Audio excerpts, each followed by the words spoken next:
Om Swastiastu, perkenalkan nama saya Ida Yuga Triwidasiti dengan nomor induk mahasiswa 2309511059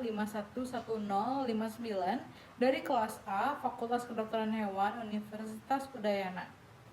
Pada kesempatan kali ini, saya akan memaparkan salah satu kasus dari penyakit kolibasilosis pada anak ayam.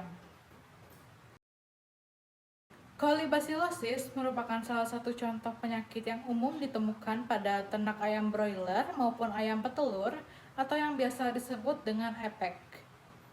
Penyakit kolibasilosis sendiri merupakan penyakit infeksius pada hewan dan manusia yang disebabkan oleh bakteri E. coli yang bersifat patogen. E. coli merupakan kelompok bakteri gram negatif bersifat fakultatif anaerob dan sel bakterinya berbentuk batang. Adapun cara penularan penyakit kolibasilosis pada ayam terbagi menjadi dua cara, yaitu secara vertikal dan horizontal. Penularan vertikal ini terjadi karena adanya penurunan penyakit melalui ovarium atau oviduk induk ayam yang terinfeksi. Hal ini menyebabkan anak ayam yang menetas dari induk yang sudah terinfeksi penyakit kolibasilosis rentan memiliki usus yang juga tercemar oleh bakteri E. coli.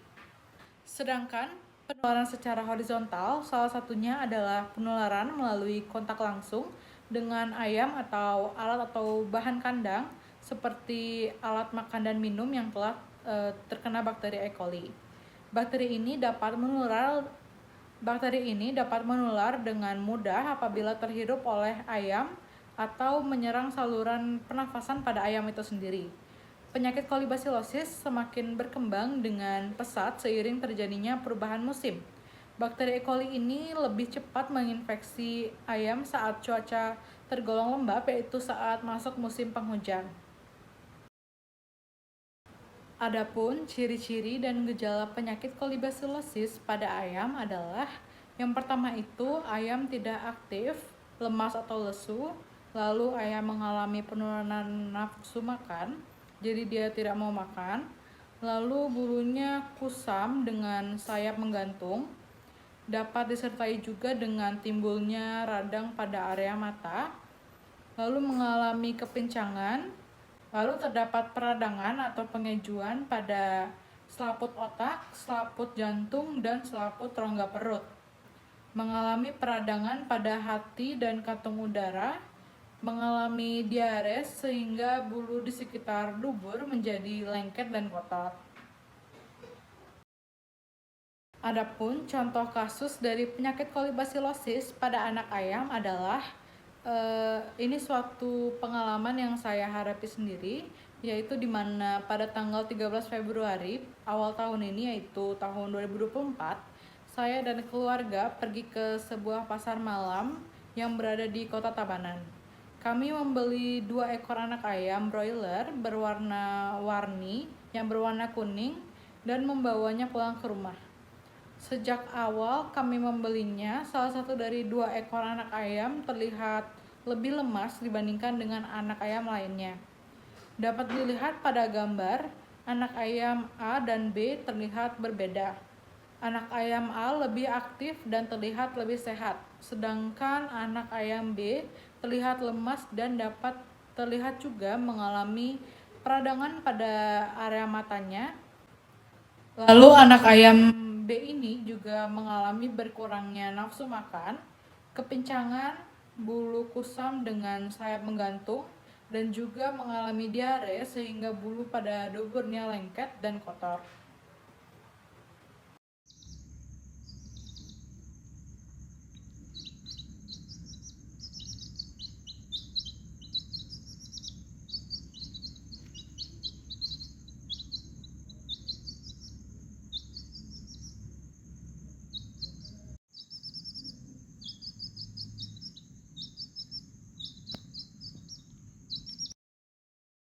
Adapun cara mengobati ayam yang sudah terlanjur terinfeksi dan cara mencegahnya adalah yang pertama, untuk mengobati, peternak dapat melakukan pemilihan dan pemisahan terhadap ayam yang sakit dan ayam yang sehat. Lalu yang kedua, jika ayam memiliki gejala penyakit yang ringan, maka pengobatan dapat dilakukan dengan cara memberikan antibiotik dan multivitamin pada ayam agar proses penyembuhan dapat terbantu dengan cepat. Lalu yang ketiga, setelah memisahkan ayam yang sehat dan yang sakit, alangkah baiknya segera dilihat kebersihan dan segera membersihkan kandang, alat pakan, dan sanitasi air minum sehingga steril kembali. Kemudian yang keempat adalah penting untuk menjaga kestabilan terhadap kepadatan kandang. Hal ini dapat membantu sirkulasi udara dalam kandang dan pengelolaan limbah menjadi lebih baik agar amoniak di kandang tidak berlebihan yang mampu memicu berbagai penyakit. Lalu pencegahan yang dapat dilakukan untuk mencegah penyakit kolibasilosis yaitu adalah dengan meningkatkan biosecurity pada kandang ternak. Hal ini merupakan upaya utama dalam melakukan pencegahan. Kegiatan budaya biosecurity adalah upaya guna membuat perlindungan awal dalam pengendalian wabah untuk dilakukan sebagai pencegahan agar seisi tidak tertular. Lalu cara pencegahan selanjutnya adalah dengan pemberian vaksin pada ayam. Pemberian vaksinasi bertujuan membantu untuk membentuk ketahanan tubuh ayam agar tidak mudah terserang penyakit. Baik, sekian yang saya dapat sampaikan. Apabila terdapat kekurangan atau kesalahan, mohon dimaafkan. Semoga video ini dapat memberikan ilmu tambahan bagi penonton. Akhir kata saya ucapkan terima kasih dan Om Santi Santi Santi Om.